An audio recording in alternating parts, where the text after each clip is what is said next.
واقع ہو جائے، ایسی چیز کا وقوع ہو جائے کہ جو انسان کی عقلوں کو حیران کر دے اور عقل اس کا جواب لانے سے قاصر ہو، اس کو معجزہ کہتے ہیں۔ لیکن معجزے کو اس وقت معجزہ کہا جاتا ہے کہ جب کسی نبی سے اس وقت یہ ظاہر ہوتا ہے کہ جب وہ اعلان نبوت کر چکا ہے، اس کی نبوت ظاہر ہو چکی ہے، اس نے اپنے نبوت کا اعلان کر دیا کہ میں نبی ہوں، اللہ کا پیغمبر ہوں، اور پھر اپنی پیغمبری اور اپنے انبیاء ہونے کے ثبوت میں وہ کچھ ایسی چیزیں ظاہر کرتا ہے کہ جو عقلوں کو حیران کر دیتی ہے، اس کو معجزات کہتے ہیں۔ اللہ تعالیٰ نے انبیاء کرام کو، ہر نبی کو کوئی نہ کوئی معجزہ عطا کیا ہے۔ ایسا کوئی نبی نہیں ہے کہ جس کو کوئی نہ کوئی معجزہ نہ دیا گیا ہو۔ جن انبیاء کرام کے قرآن عظیم میں بیانات آئے ہیں ان کے چند معجزوں کا بھی ذکر ہے، اور جس قدر میں معجزوں کے ذکر ہے یہ بہت کم ہے، انبیاء اس سے زیادہ معجزات رکھتے تھے۔ جیسا کہ قرآن عظیم میں اگر آپ دیکھیں تو موسیٰ علیہ السلام کا ذکر آیا ہے، تو حضرت موسیٰ کے معجزے کا ذکر قرآن کرتا ہے۔ ایک یہ کہ آپ کو عصا کا ایک معجزہ اللہ نے عطا کیا، ایک عصا یعنی ایک لاٹھی۔ ایک ایسا معجزہ تھا حضرت عیسیٰ علیہ السلام کا یہ عصا کہ جب آپ دشمنوں کے مقابلے میں جاتے پھینک دیتے، وہ عصا سانپ بن جاتا تھا، اسدہ بن جاتا تھا۔ جادوگروں سے جب مقابلہ ہوا، آپ کے زمانے کا بادشاہ فرعون ہے جس نے خدائی دعویٰ کیا، آپ نے اس کو سمجھایا تو اس نے حضرت موسیٰ علیہ السلام کو ہلاک کرنے کے لیے اور نقصان پہنچانے کے لیے جادوگروں کو بلوایا۔ جادوگروں نے اپنے اپنے لاٹھیاں پھینکی، سانپ بن گئی۔ لیکن جب موسیٰ علیہ السلام نے اپنا عصا پھینکا تو وہ اتنا بڑا اسدہ بنا کہ اس نے سارے سانپوں کو نگل دیا۔ تو یہ موسیٰ علیہ السلام کا معجزہ، یہ عقل کو حیران کر دیتا ہے، یہ فطرت کے خلاف ہے، اس کا جواب عقل لانے سے قاصر ہے۔ آپ اور ہم کوئی بھی لاٹھی پھینکے کبھی سانپ نہیں بنتی ہو۔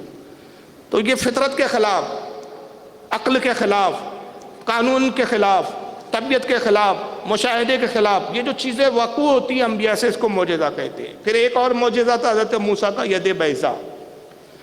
یہ معجزہ اللہ نے یہ عطا کیا کہ آپ اپنا سیدھا ہاتھ جو ہے بغل میں ایسا ڈالتے اور جب باہر نکالتے تو آپ کا ہاتھ سورج کی طرح روشن ہوتا اور اس سے روشنی پھوٹنے لگتی، اور اتنی روشنی نکلتی کہ آنکھیں چندیا جاتی، کوئی اس روشنی سے مقابلہ نہیں کر سکتا اور اس سے آنکھ نہیں ملا سکتا تھا۔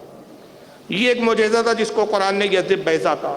اسی طرح آئیے آپ حضرت داؤد علیہ السلام، یہ بھی پیغمبر گزرے ہیں، اللہ تعالیٰ نے ان کو زبور کتاب عطا کی اور ان کو ایک لحن کا معجزہ عطا کیا۔ لحن یعنی خوبصورت آواز، ایسی آواز کہ روئے زمین پر نہ اس سے پہلے مخلوق میں کسی کی ایسی آواز ہوئی اور نہ اب قیامت تک ہوگی۔ آقا فرماتے ہیں کہ دنیا میں جتنے بھی اچھے لحن والے، اچھی آواز والے ہیں، اب اس میں آپ نعت خواں لے لیں، گلوکار لے لیں، جتنی بھی اچھی آواز رکھنے والے ہیں، سب داؤد علیہ السلام کی آواز کا ایک ذرہ ہے جو ان میں تقسیم کیا گیا ہے۔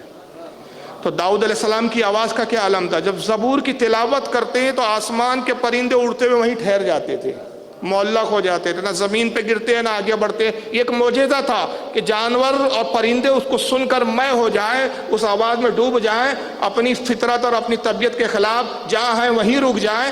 لیکن اس معجزے میں یہ بھی ایک معجزہ ہے کہ آواز سن کر تو وہ اس آواز کی دلکشی پر فدا ہو گئے، لیکن وہ رک گئے ہیں تو نہ گر رہے ہیں نہ آگے بڑھ رہے ہیں۔ جبکہ کوئی شے رکتی ہے تو گر جایا کرتی ہے، یہ بھی ایک معجزہ تھا ان کا۔ یہاں تک کہ آپ دریا کے کنارے جاتے ہو، جب زبور کو بہترین آواز میں تلاوت کرتے، قرأت کرتے آپ زبور کی، تو دریا کا پانی ٹھہر جاتا تھا۔ اندازہ لگائیے کہ آواز میں کتنی دلکشی ہوں گی، کتنی چاشنی ہوں گی، کتنی مٹھاس ہوں گی۔ ایک یہ معجزہ تھا حضرت داؤد کا۔ دوسرا معجزہ اللہ تعالیٰ نے یہ عطا کیا تھا کہ آپ کے ہاتھ میں لوہا موم کی طرح ہو جاتا تھا۔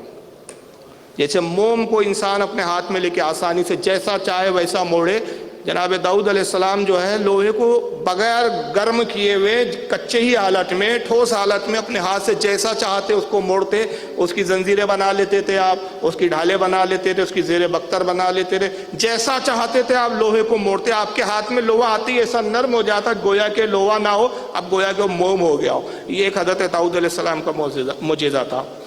حضرت سلیمان علیہ السلام بھی پیغمبر گزرے، قرآن عظیم نے ان کے بھی معجزہ کا ذکر کیا۔ یہ کہ اللہ تعالیٰ نے ایک تخت عطا کیا ان کو، جس کو بہت سارے جنات لے کے اڑتے تھے، اور رفتار کا یہ عالم تھا کہ جتنی دیر میں انسان پلک جھپکائے اتنی دیر میں وہ تخت مشرق سے مغرب میں پہنچا دیتے تھے۔ یہ رفتار تھی تخت کی۔ دوسرا یہ کہ تمام روئے زمین کے جانوروں، نباتات، کیڑے مکوڑے، حتیٰ کہ وہ جراثیم جو ہماری نگاہوں سے نظر نہیں آتے، حضرت سلیمان ان کو دیکھتے بھی تھے، ان سے گفتگو بھی کرتے تھے، اور تمام مخلوق کی زبانیں آپ کو اللہ نے عطا فرمائی تھی۔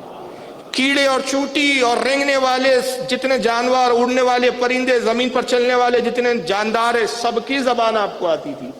حضرت سلیمان کا ایک یہ معجزہ تھا، تمام جنات آپ کے اقتدار میں دے دی اللہ تعالیٰ نے، کوئی جنات آپ کی طاقت کے سامنے ٹک نہیں پاتا تھا، سب آپ کے سامنے زیر ہو جاتے تھے، جتنے شیاطین تھے سب آپ کے سامنے زیر تھے، جس شیطان کو چاہے آپ پکڑتے رہے قید کر لے، جس جن کو چاہے اس کی گردن موڑے اور اپنے غلامی کے لیے اس کو آمادہ کر لے، یہ حضرت سلیمان کی طاقت تھی۔ تو اللہ تعالیٰ نے حضرت سلیمان علیہ السلام کو جنات پر حکومت، انسانوں پر حکومت، چرند پرند پر حکومت، یہ ساری کائنات پر حکومت عطا کی تھی، ساری زمین پر حکومت عطا کی تھی، اور سب پر آپ کو حاکم بنا دیا تھا۔ یہ سلیمان